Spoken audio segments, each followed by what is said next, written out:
மத்திய பட்ஜெட்ல மத்திய நிதி அமைச்சர் நிர்மலா சீதாராமன் ஒரு மிக முக்கியமான அனௌன்ஸ்மெண்ட் பண்ணியிருக்காங்க. அதாவது ஒவ்வொரு நிலத்திற்கும் ஒரு யூனிக் ஐடென்டிஃபிகேஷன் நம்பரை உருவாக்குறோம் அப்படின்னு சொல்லியிருக்காங்க. அதாவது தனிநபருக்கு எப்படி ஒரு தனித்த ஆதார் எண் இருக்கோ அந்த மாதிரி உங்களுடைய நிலத்திற்கும் urban land parcel identification number ULPIN அப்படின்ற ஒரு யூனிக் நம்பரை உருவாக்குறோம் அப்படின்னு சொல்லியிருக்காங்க.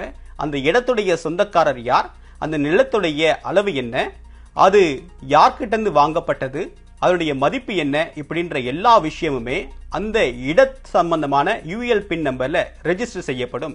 இதற்காக ஒரு டிஜிட்டல் இன்ஃப்ராஸ்ட்ரக்சரை உருவாக்குறோம் அப்படின்னு சொல்லியிருக்காங்க. ஸோ இந்தியா முழுமைக்கும் இருக்கக்கூடிய 400 மாவட்டங்கள்ல இந்த திட்டம் அடுத்த 3 ஆண்டுகளை நடைமுறைப்படுத்த போறாங்க. ஸோ ஆதாரும் இந்த ULPIN-ம் சிங்க்ரனைஸ் பண்ணப்பட்டா ஒவ்வொரு தனிநபருக்கும் எவ்வளவு சொத்து இருக்கு, அதனுடைய மதிப்பு என்ன அப்படின்ற எல்லா விஷயமுமே டிஜிட்டலைஸ் ஆயிடும். இதன் மூலமா விவசாயிகளுக்கு தரக்கூடிய மானியத்தை நேரடியாகவே உங்களுக்கு கொடுக்கக்கூடிய வகையில தான் இந்த திட்டத்தை மத்திய அரசு அனௌன்ஸ் பண்ணப்பட்டிருக்கு. வரும் காலத்துல இந்த திட்டத்துடைய முக்கியத்துவம் மேலும் அதிகரிப்பதற்கான வாய்ப்பு இருக்கு.